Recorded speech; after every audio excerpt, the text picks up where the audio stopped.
கர்த்தருக்கு ஸ்தோத்திரம்.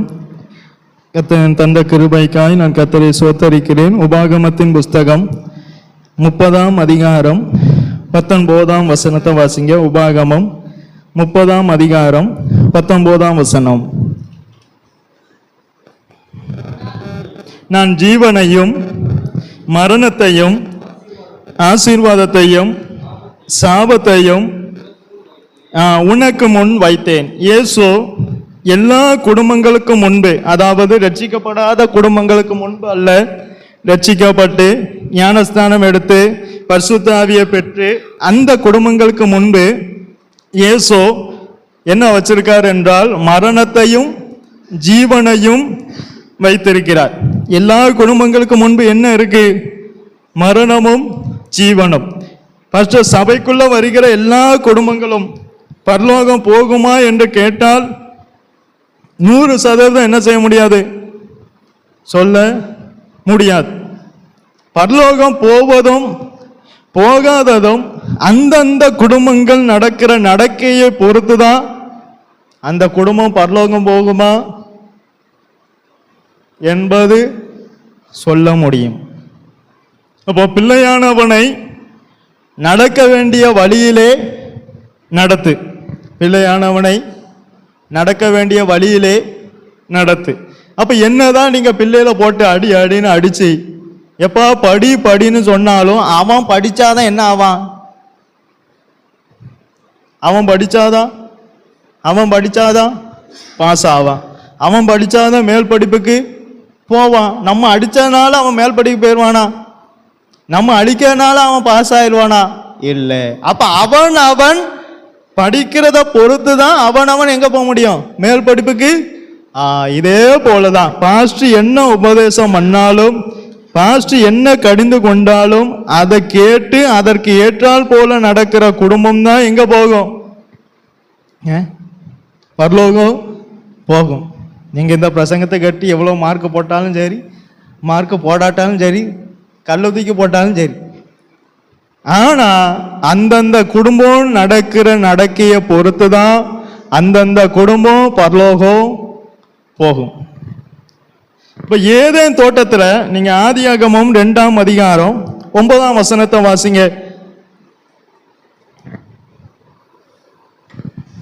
ஆதியாகமம் 2ஆம் அதிகாரம் 9ஆம் வசனம்.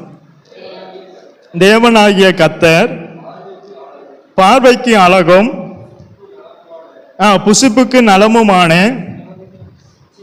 சகலவித விருட்சங்களையும் தோட்டத்தின் நடுவிலே ஜீவ விருட்சத்தையும் நன்மை தீமை அறியத்தக்க விருட்சத்தையும் பூமியிலிருந்து முளைக்க பண்ணினார். நல்ல கவனிங்க. ஏதேன் தோட்டத்துக்குள்ள ஆதாமும் ஏவாளும் இருக்காங்க.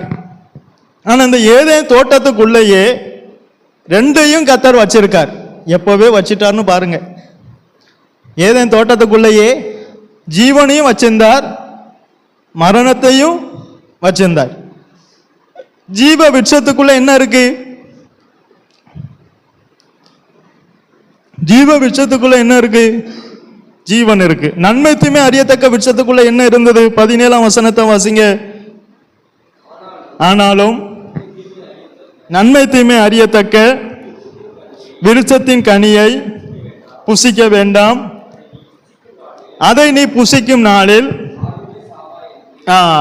அப்ப ஜீவனையும் வச்சிருந்தார், மரணத்தையும் வச்சிருந்தார். அப்ப ஜீவனும் மரணமும் ரெண்டு அவங்க முன்னாடி என்ன செய்து இருக்கு. ஆனா அவங்க நடக்கிற நடக்கையை பொறுத்து தான் அவங்களுக்கு ஜீவனா மரணமா என்பது, ஏதேன் தோட்டத்தில் இருக்கணுமா, ஏதேன் திட்டத்தை விட்டு துரத்தணுமா என்பது யாரை பொறுத்து இருக்கு? அவங்க நடக்கிற நடக்கையை பொறுத்து தான் இருக்கு. ஐயா, அவர் அன்பு உள்ளவரா, இரக்கம் உள்ளவரா, கிருபை உள்ளவரா வெளிப்படணும்னா அதற்கு ஏற்றால் போல நம்ம நடந்தாதான் அன்பு உள்ளவரா, கிருபை உள்ளவரா, இரக்கம் உள்ளவரா வெளிப்படுவார். நாம அதற்கு ஏற்றால் போல நடக்காம கர்த்தர் எனக்கு அன்புள்ளவராய் இருக்கிறார் ஜெபம் எப்படி பண்ணுவோம்? கர்த்தர் எனக்கு இரக்கமுள்ளவராய் நீர் இருக்கிறீர், எனக்கு மனதுருக்கமுள்ளவராய் இருக்கிறீர். ஜெபம் நல்லது, ஆனா அதற்கு ஏற்றால் போல நடந்தோமா? இங்கேயும் ஆதாம் ஏவாள் தேவனுடைய மகன். ஆதாமை குறித்து கத்த என்ன சொல்லியிருக்கார்? என்னுடைய மகன்னு சொல்லியிருக்கார். மகனுக்கே பச்சபாதம் பார்க்கல, மகனுக்கே முகத்தாட்சினே பார்க்கல. அப்ப நம்மளை விட்டு வைப்பாரா?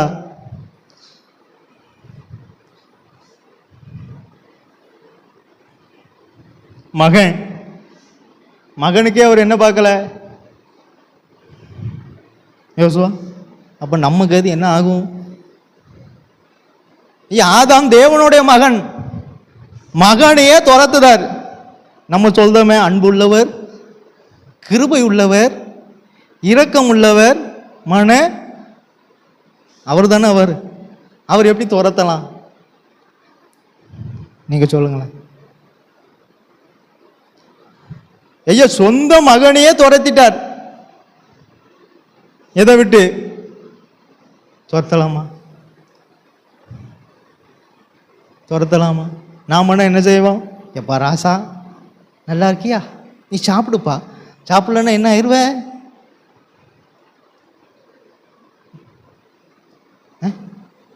படிக்கலைனாலும் நல்ல சாப்பாடு கிடைக்கி, படிக்கலைனாலும் நல்ல பண்டம் கிடைக்கி. ஆனால் அங்கே அவனை ஒரே துரத்திட்டார். யாரு? நம்ம தேவன். அவர் மகனே. யார் மகனே? தேவனுடைய மகனை துரத்திட்டார். ஏன்?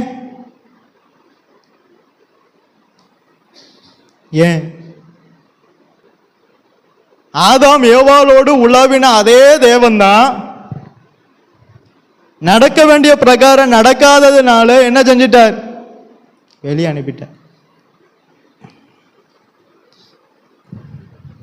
மகன், தேவனுடைய மகன். நமக்கு முன்பு ஜீவனும் இருக்கு, மரணமும் இருக்கு.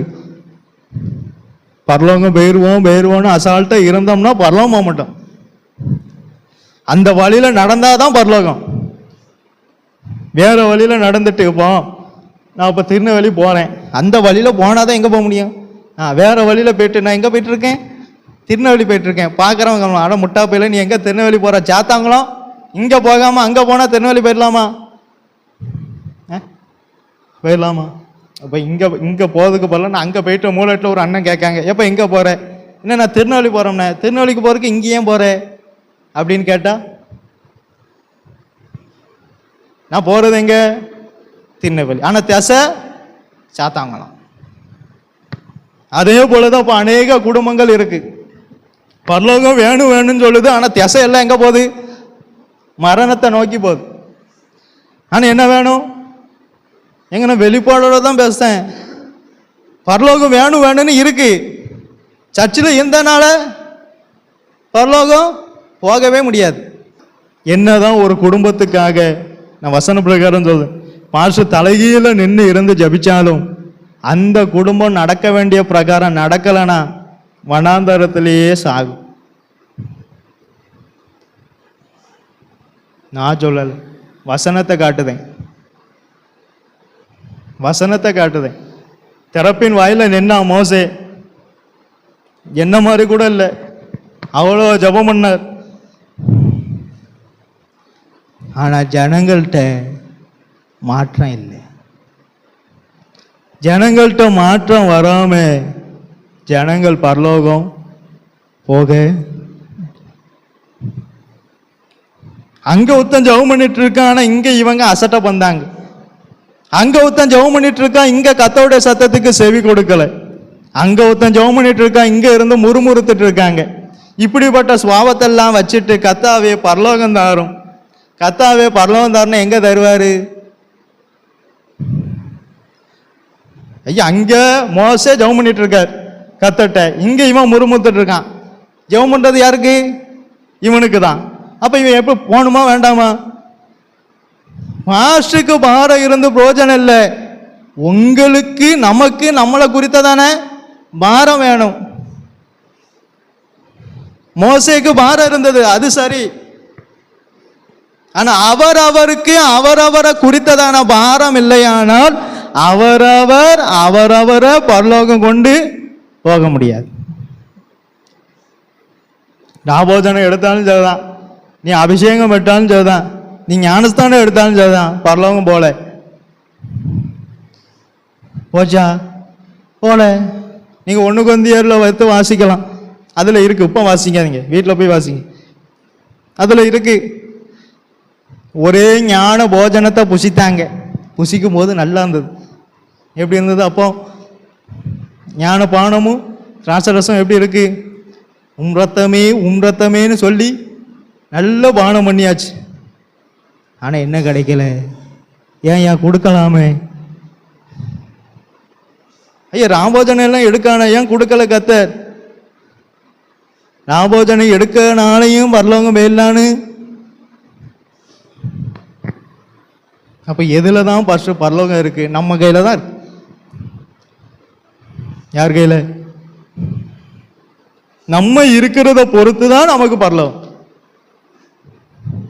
யார் இருக்கிறத பொறுத்து. இப்போ நான் ஒரே ஒரு குடும்பத்தை மாத்திரம் சொல்லிட்டு நான் முடிச்சிருவேன். அப்போஸ்தலர் 5ஆம் அதிகாரத்தை எடுங்க.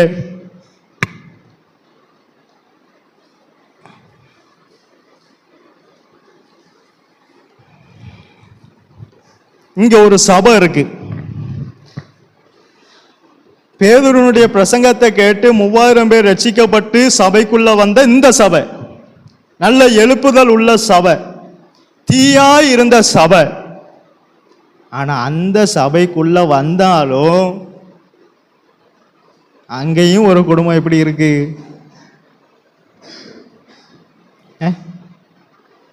ஐயா நல்ல பெந்தேகோஸ்தே அனுபவத்தில் உள்ள சபை, பாஸ்டர் நல்ல பெந்தேகோஸ்தே அனுபவத்தில் தீயா இருக்கார். யாரு பாஸ்டர்? யாரு அந்த சபைக்கு? பேதுரு தீயா இருக்கார். ஆனா உள்ள கடந்து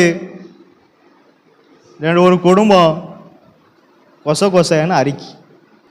ஆனா இந்த குடும்பத்துல நல்ல பழக்க வழக்கங்களும் இருந்தது. ஆனா அந்த நல்ல பழக்க வழக்கத்தை வச்சு இந்த குடும்பத்தை கர்த்தர் என்ன செஞ்சிருக்கலாம்? ஆனா அப்படி செய்யல. கர்த்தர் எல்லாவற்றிலும் மரண பரியந்த உண்மையா இருக்கானான்னு பார்ப்பார். எதுவரை? மரண பரியந்தம் எப்படி இருக்க? ஆனா இருக்கணும்.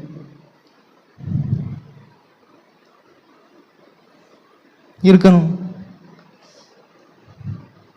அதுதான் சொல்றேன். ஏன்னா அநேகருக்கு இந்த எண்ணம் சபைக்குள்ள இருந்தா பரலாம் போயிடலாம், ராபோஜனை எடுத்தா பரலாம் போயிடலாம், ஒன்றும் கிடைக்காது. யாரு போவான்னு நம்மளால நினைச்சே பார்க்க முடியாது. நம்ம நடக்கைய பொறுத்து தான் இருக்கு பரலோகமா நரகமான. இந்த சபைக்கு பாஸ்டர் பேதுரு.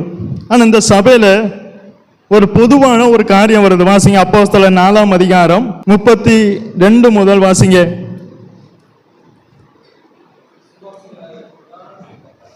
யாரு? அப்ப அந்த சபையில விசுவாசிகள் அதிகம். விசுவாசிகளாகிய திரளான கூட்டத்தார். இதான் வேணும். இப்ப விசுவாசிகளுக்குள்ள என்ன இல்லை என்று எப்படி தெரியுமா வருவாங்க? ஊழியம் செய்யணுமா? நம்ம எல்லாரும் செய்வோம். நம்ம எப்படி? அவன் செய்வான். ஊழியம்னா யார் செய்யணும்? உண்மை. ஆனா இங்க அப்படி இல்லை. இங்க ஊழியத்துக்கா நாங்க எல்லாரும் வாரோம்பாங்க. நம்ம சபையில் எப்படி இருக்கு? ஊழியமா? அவன் செய்வான். காணிக்கையா? அவன் கொடுப்பான். தசமாமா? இவன் கொடுப்பான். அப்ப நீ என்னைக்கு செஞ்ச? அதான் சொல்வேன், சபையில என்ன இல்லை? ஒரே இருதயம் இல்லை. இருதயமே திருக்குள்ளதும் மகா கேடு. அவன் செய்வான், இவன் செய்வான். நீ செஞ்சாதான் நீ பரலோகம் போவ. அவன் போயிடுவான். அவன் செஞ்சான்னா இப்போ ஜெயசில என்ன வரல, இவங்க போயிடுவாங்க. அவர் எங்க போவாரு?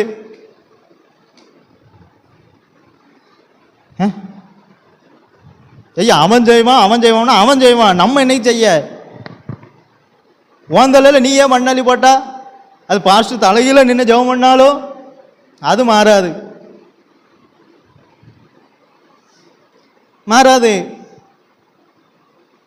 ஐயா இங்க சபையில என்ன இருக்கு? ஒரே இருதயமும் ஒரே மனமும் உள்ளவர்களா இருந்தாங்க. ஒருவனாகிலும் தனக்குள்ளவைகளில் ஒன்றையும் நம்ம என்ன சொல்றோம்? நம்ம என்ன சொல்லுவோம்? இந்த சபை எப்படி இருந்திருக்குன்னு பாருங்க. நான் அதை தான் சொல்ல வரேன். இந்த சபை எப்படி இருந்திருக்கு? தன்னுடையதன்று. இப்போ நம்ம அடுத்தவன் இதையே எடுக்க விட மாட்டான். அடுத்தவன் எதுவும் நம்ம எதுமா, நம்ம அப்படிப்பட்ட ஆட்க. அடுத்தவன் எதுவும் ஆமா. ஆனா இவங்க தன்னுடையதன்று. இவங்க எங்க, நம்ம எங்க? அடுத்து வாசிங்க. சகலமும் என்ன தீர்மானம் எடுத்தாலும் அது எல்லாத்துக்கும் போகுது. கொடுக்கிறதா எல்லாரும் கொடுப்பாங்க, ஊழியம் செய்யறதா எல்லாரும் செய்வாங்க. அதான் போது. அதான் ஒரே இருதயம், அதான் ஒரே மனசு. இங்க பாதி இருதயம் எங்க இருக்கு? இந்த 2 படகுல காலை வச்சுட்டு போனா என்ன ஆகுமா? படகு போய் சேர, இவன் போய் சேர மாட்டான். ஆனா இவங்களுக்கு என்ன தீர்மானம் எடுத்தாலும் எல்லாமே அது பொதுவா இருக்கு. நமக்கு அப்படி இருக்கா? சபையாவே இல்லை முதல்ல. இப்ப இவங்க என்ன செஞ்சாங்களாம்? 34ஆம் வசனத்தை வாசிங்க.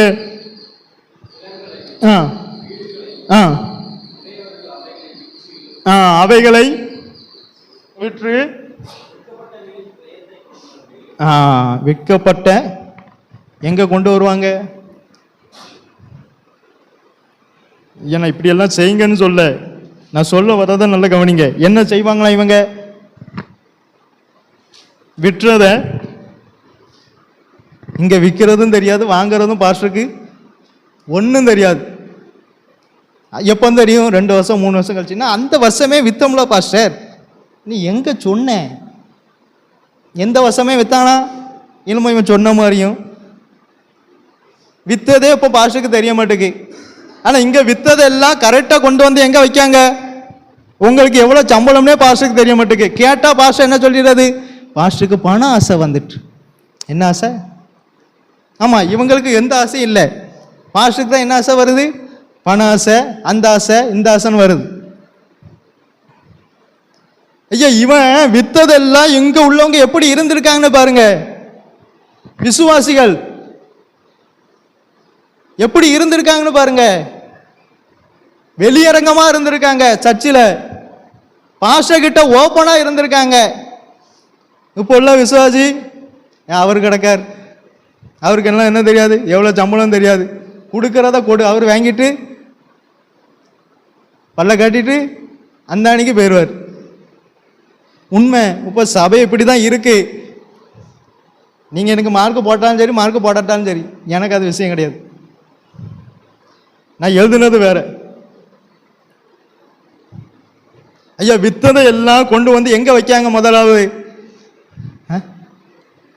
எங்க வைக்காங்க? பாதத்தில் வச்சுட்டு என்ன செஞ்சாங்களாம்? வைத்தார்கள்.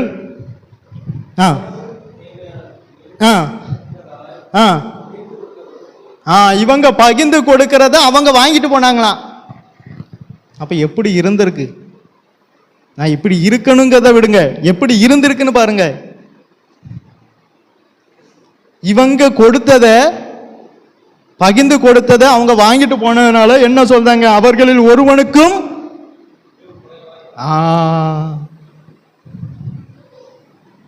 கொடுங்கள், அப்பொழுது உங்களுக்கு அமுக்கி குலுக்கி நல்ல சரிந்து விழும்படி அவர் கொடுப்பார். நம்ம கொடுக்கறதுலயே உண்மை இல்லை. 2 விதமான குடும்பம் இருக்கு. ஒன்று கொடுக்காத குடும்பம், இன்னொன்று கொடுத்தாலும் அது உண்மையா தெரியாது நினைக்கல. பாஸ்டருக்கு தெரிஞ்சுட்டு நம்ம உண்மையா கொடுக்கலங்கிறது இப்போதான் ஒரு சிலர் முழிக்காங்க. தெரியும். ஆனால் நான் போய் எவ்வளோ சம்பளம் கேட்டால் என்ன சொல்லுவிய? இன்னும் இவர் எல்லாம் இப்படி கேட்காரு, இவன் செஞ்ச சொல்ல மாட்டேன், இவர் என்ன இப்படி சம்பளம் கேட்டால் மட்டும் பாஸ்டர் ஏதாரு? உண்மையை தான் நான் சொல்றேன். சம்பளம் கேட்டால் பாஸ்டர் யாரு? சம்பளம் எவ்வளோன்னு கேட்டால் பாஸ்டர் யாரு? வேற கேட்காமையே வாங்கிட்டு போகிற பாஸ்டர் யாரு? நல்ல பாஸ்டர். யாரு அவர்? யாரு? நல்ல பாஸ்டர். இப்படி பொதுவாக இருந்த காரியத்தில் இப்போ அனனியா சப்போரால் குடும்பம் நல்லது இருந்தது. காணியாச்சு என்ன செஞ்சாங்க? வெட்டுறாங்க, அப்போஸ்தலருடைய பாதத்தில் வச்சாங்க, அது நல்லது. ஆனா வச்சதுல என்ன இல்லை? அதான் தப்பு. அப்போஸ்தலர் பாதத்தில் வந்து வச்சது நல்ல காரியம், அந்த குடும்பத்தில் உள்ள நல்ல பழக்க வழக்கம். ஆனா வச்சதுல உண்மை இல்லை. உண்மையா இராம பரிபூர்ண ஆசீர்வாதத்துக்கு எதிர்பார்த்து பிரயோஜனம் இல்லை. இருதயத்தில் உண்மை இருக்கணும். எதுல? இந்த சபையில தேவன் இருந்தார், பரிசுத்த ஆவி இருந்தார், கர்த்தர் இருந்தார். கர்த்தருடைய ஆவியை சோதிச்சாங்க, பரிசுத்த ஆவிட்ட போய் சொன்னாங்க, தேவன்ட்டையும் போய் சொன்னாங்க. மூவரும் அந்த சபையில உள்ள இருந்தார்.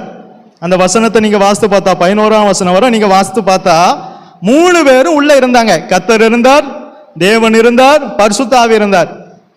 ஆனா இப்ப எல்லா சபையிலும் இருக்கார். ஆனா சபையில உள்ளவங்ககிட்ட என்ன இல்லை? உண்மை இல்லை. தெய்வ பயம் இல்லாம தான் இங்க வந்து பொய் சொல்லுது. யார்கிட்ட? பேதுருட்ட வந்து என்ன சொன்னாங்க? நீங்க வாசிங்க, 1ஆம் வசனமும் 2ஆம் வசனமும் வாசிங்க. அப்போஸ்தலர் 5ஆம் அதிகாரம் 1ஆம் வசனம் 2ஆம் வசனம்.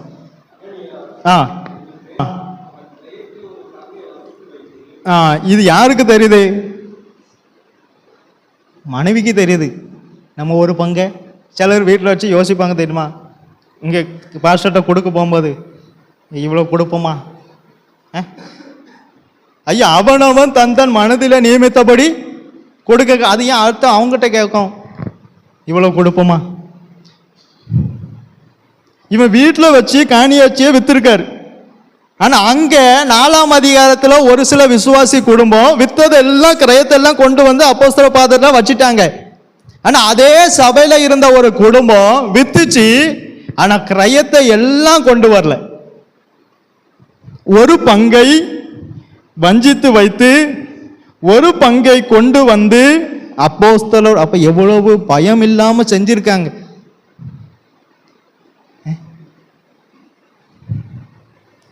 அதனாலதான் அவங்களுக்கு அடி உண்டான உடனே இவங்களுக்கு பயம் வந்ததுன்னு போட்டிருக்கு. இப்ப அந்த மாதிரி எல்லாம் அடி கொடுத்திருந்தான்னா நம்ம எல்லாருமே எப்படி மாறி இருப்போம்? தங்க கம்பியா மாறி இருப்போம். உண்மை.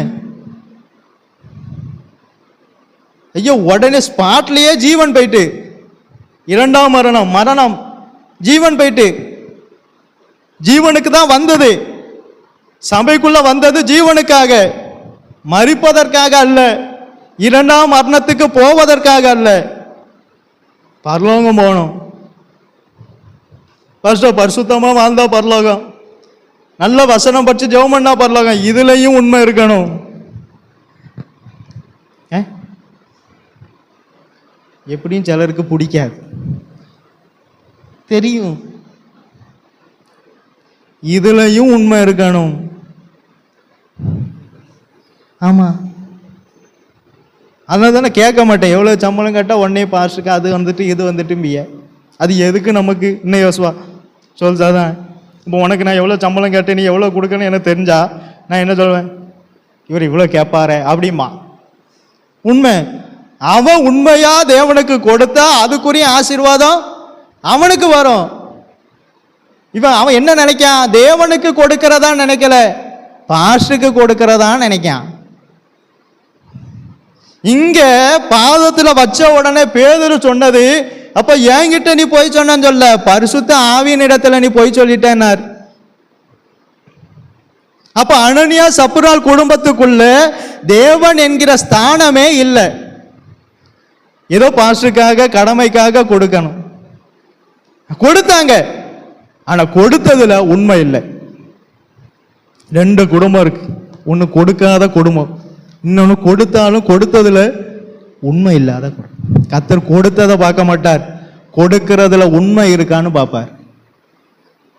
கொடுக்கிறத பார்க்க, இவன் எவ்வளவு கொடுக்கான், 10,000மா, ஏ அப்பா பரவாயில்ல, 20,000மா, ஏ அப்பா பரவாயில்லையே, 1,00,000மா, ஏ அப்பா பரவாயில்லையே. ஐயா, அங்க ஐஸ்வர்யவான்கள்லாம் காணிக்க பெட்டியில போட்டாங்க. பணத்தை பார்த்தாரா, இருதயத்தை பார்த்தாரா?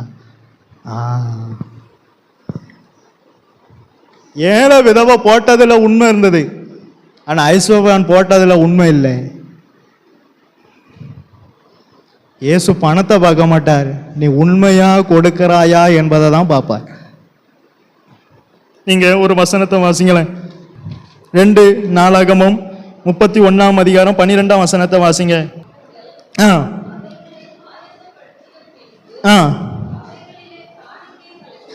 அவைகளிலே காணிக்கைகளையும் தசம பாகத்தையும் பரிசுத்தம் பண்ணப்பட்டவைகளையும்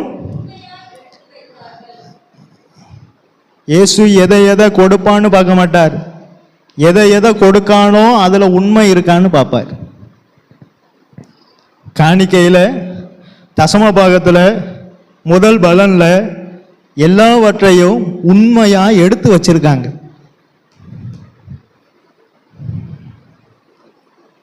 நான் சொல்லல, அதுக்கு தான் நான் வசனம் காட்டுதேன். எப்படி எடுத்து வச்சிருக்காங்க? முதலாவது, ஒரு குடும்பத்துல உண்மை இருக்கு. இல்லைன்னா இந்த குடும்பம் 2 காரியம் தப்பு பண்ணிச்சு. 1, வஞ்சக ஆவிக்கு இடம் கொடுத்துச்சு. பாஸ்டர், பரிசுத்த ஆவி நிறையப்பட்ட சவல்ல பாஸ்டர், இடம் உண்டாகும். அதான் நான் சொன்னேன், நம்ம நடக்கிற நடக்கைய பொறுத்து தான் நமக்கு பரலோகம். நமக்கு ஜீவனா மரணமா என்பது நம்ம நடக்கிற நடக்கையை பொறுத்து தான் இருக்கு. நல்ல சத்தியமுள்ள சபையில இருந்ததுனாலயோ, பேதுரு போல நல்ல தீயா இருக்கிற சபையில இருந்ததுனாலயோ அல்ல, நம்ம நடக்கிற நடக்கையை பொறுத்து தான் நமக்கு பரலோகமா. இவங்க என்ன செஞ்சாங்க? உண்மையா எடுத்து வச்சாங்க. நம்ம ஏன் காணிக்க கொடுக்கோம் தெரியுமா? நீங்க வாசிங்க, நீதிமொழிகள் 3ஆம் அதிகாரம் 9ஆம் வசனத்தை வாசிங்க.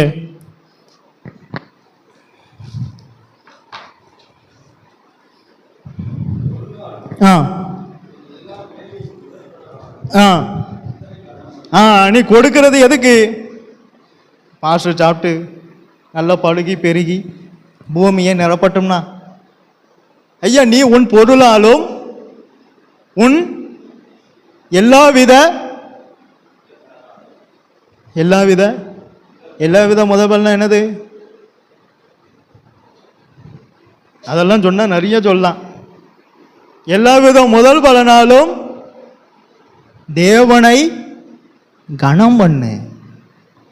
நீ கொடுத்தாதான் நீ தேவனை கனம் பண்ணுதன்னு அர்த்தம். இல்லனா தேவனை அசட்டை பண்ணுகிறாய் என்று அர்த்தம்.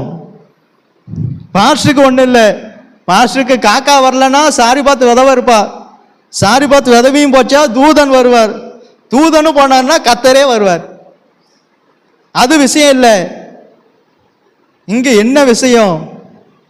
நீ ஜீவனுக்கு போகணுமா மரணத்துக்கு போகணுமா என்பது உன் கையில தான் இருக்கு. உனக்கு ஜீவன் வேணுமா மரணம் வேணுமா என்பது உன் கையில தான் இருக்கு, பாஸ்டர் கையில இல்லை.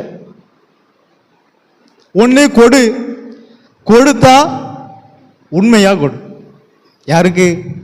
பாஸ்டருக்கு இல்லை. அங்க உண்மையா எடுத்து வச்சிருக்காங்க பாருங்க. நம்ம முதல்ல எடுப்போமா? நான் ஒரு உண்மையை சொல்றேன், நான் வர காணிக்கையிலும் தசம்பாவத்திலும் நான் ஒரு பங்கை எடுத்து வைக்கேன். அதனால தான் நான் தைரியமா பேசுறேன், எடுத்து வைக்கேன். வீட்டில் உள்ளவங்ககிட்ட கேட்டு பாருங்க, நீங்க நம்பலன்னா. நான் எடுத்து வைக்கேன். ஐயா, எடுத்து வைக்கிறதுல என்ன இருக்கணும்? கொஞ்சமோ 10 ரூபாயோ 10 ரூபா அன்னைக்கு வந்தாலும் அதில் 1 ரூபாயை எடுத்து வைங்க. 1 ரூபாயுமா பஸ்? ஆனால் அது மட்டும் நமக்கு வராது பாருங்க. கர்த்தருக்கு 1 ரூபா வைக்கலாமா? ஐயா நீ அதில் முதல்ல உண்மையாயிரு. 1 ரூபாயாவது இப்போ 100 ரூபா வருது. 100 ரூபாயில் எத்தனை ரூபா எடுத்து வைக்கணும்? இப்போ 20,000 ரூபா வருது. 20,000 ரூபா எத்தனை ரூபாயில் எடுத்து வைக்கணும்? அது வைக்க மாட்டோம். 20 ரூபாவில் 2 ரூபான்னா டக்குன்னு எடுத்து வச்சிருவோம். 20,000 ரூபா 2,000 ரூபானோடனே 2,000 ரூபா கொடுக்கணுமா? அப்போ இவன் எங்கே பரலவம் போவோம்? இதுலேயே உண்மை இல்லை. ஐயா நீங்கள் கொடுக்கறதுனால பரலவம் நான் சொல்ல வரல. நீங்கள் கொடுக்கறதுல உண்மை இருந்தால் தான் பரலோகம். இயேசு கொடுத்தவனுக்கெல்லாம் பரலோகம்னா போட்டிருக்கு. உண்மை உள்ளவனுக்கு தான் பரலோகம்.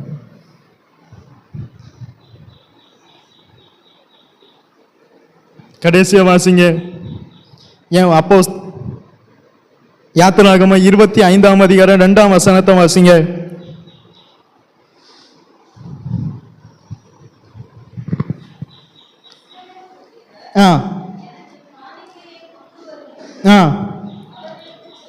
ஐயா கர்த்தரே சொல்லியிருக்கார். இப்போ சொன்ன எத்தனை பேர் என்ன சொல்லுவிய? கர்த்தரே மோசேட்ட என்ன சொல்றார்? அவர்களிடத்துல சொல்லு, அதில் தப்பு இல்லை. அவன் பரலோகம் போகணும்னா நான் சொல்லி தான் ஆகணும். அவர்களிடத்துல என்ன சொல்லணுமா? எப்போ நீ காணிக்க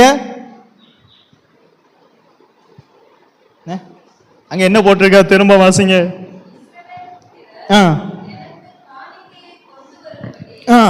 யாருக்கு? அதை அண்டர்லைன் பண்ணுங்க. எனக்கு எனக்கு காணிக்கைகளை கொண்டு வரும்படி சொல்லு. அவனிடத்துல வாங்குங்க. யார் இடத்துல வாங்கணும்?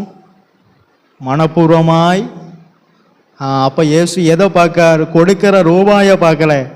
நீ கொடுக்கறல மனப்பூர்வம் இருக்கா? ஏண்டா கொடுக்கணும்னு கொடுக்கியா? உற்சாக இருக்கா என்பதை பார்ப்பார். அதான் பார்ப்பார். இன்னும் நம்ம உண்மையை சொல்ல, இன்னும் நமக்கு கர்த்தருக்கு கொடுக்கிறதாவே அந்த எண்ணமே நமக்கு இல்லை. நான் ஓப்பனா சொல்றேன். நான் நிறைய பேரை பார்த்துட்டேன். அப்ப ஏன் பாஷா அமைதியா இருக்கிய? இதுக்கு தான் அமைதியா இருந்தேன். அவர் பேசணும்ல. நான் சொன்ன என்ன வராது, அவர் பேசியுமே உணர்வு வராது. இல்லை நான் சொன்ன உணர்வு வர போகுது. இதுக்கு தான் நான் அமைதியா இருந்தேன். கர்த்தர் என்னைக்காவது ஒரு நாள் பேசுவார்.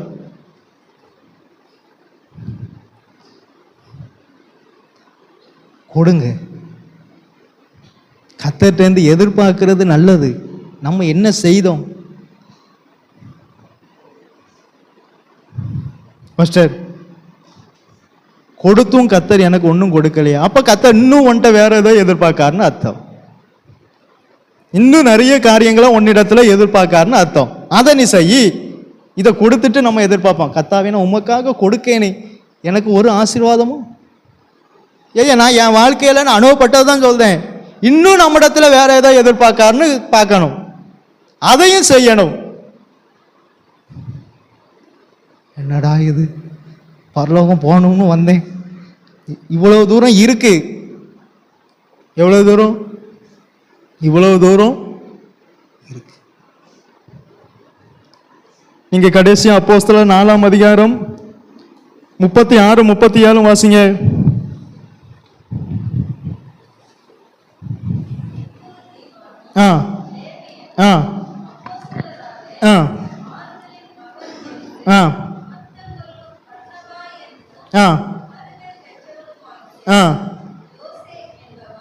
பர்னபாவும் கொடுத்திருக்கார். தன் கிரயத்தை விற்ற போது அது அப்போஸ்தலருடைய பாதத்துல பர்னபா யாரு? பவுல் கூட இருப்பார். பர்னபா அவரும் வித்தத.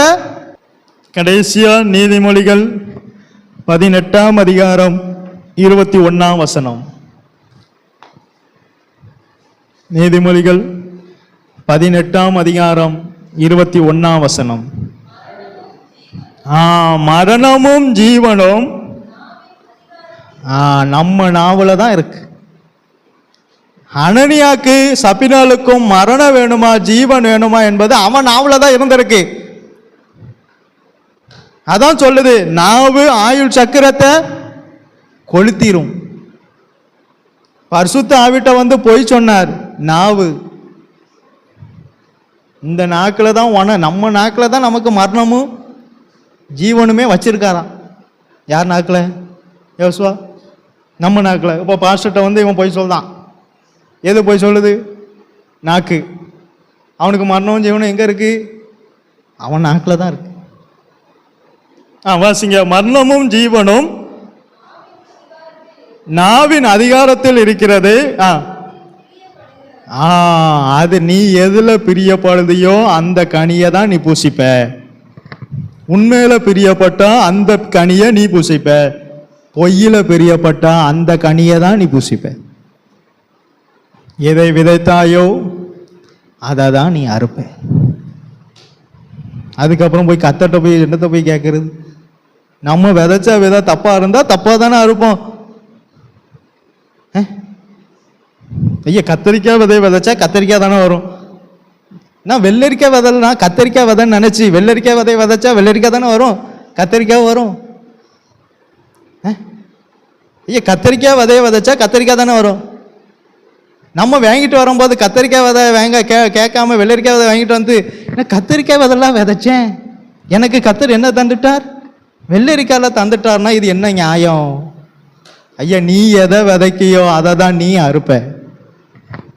உண்மையை விதைச்சா உண்மைக்கு தந்தா போல கனிய நீ பூசிப்ப. நீ எதுல பிரியப்படுதியோ அதை தான் நீ பூசிப்ப. ஃபைனல். கண்களை மூடுவோம். நல்ல பிதாவே, உம்மை துதிக்கிறோம் கத்தாவே. எதற்குமே தகுதி இல்லாத எங்களை உம்முடைய சன்னதியை கூட்டி சேர்த்த தயவுக்காய் உம ஸ்தோத்திரம் கத்தாவே. இம்மட்டும் நீர் எங்களை நடத்தி வந்த எல்லா கிருபைகளுக்காகவும் உம ஸ்தோத்திரம். அப்போ கத்தாவே, நீர் எனக்கு கொடுத்த வார்த்தை நான் அவர்களுக்கு அப்படியே கொடுத்தேன் கத்தாவே. அதெல்லாம் நான் பூமியிலே உம்மை மகிமைப்படுத்தினேன், இன்னமும் மகிமைப்படுத்த கிருபதாரும் கத்தாவே. வந்த ஒவ்வொருவரையும் நீர் ஆசீர்வதியும், உம்முடைய நாம மாத்திரம் மகிமைப்படட்டும். இயேசுவின் நாமத்தினால் ஜெபங்கேளும் ஜீவனுள்ள நல்ல பிதாவே, ஆமென்.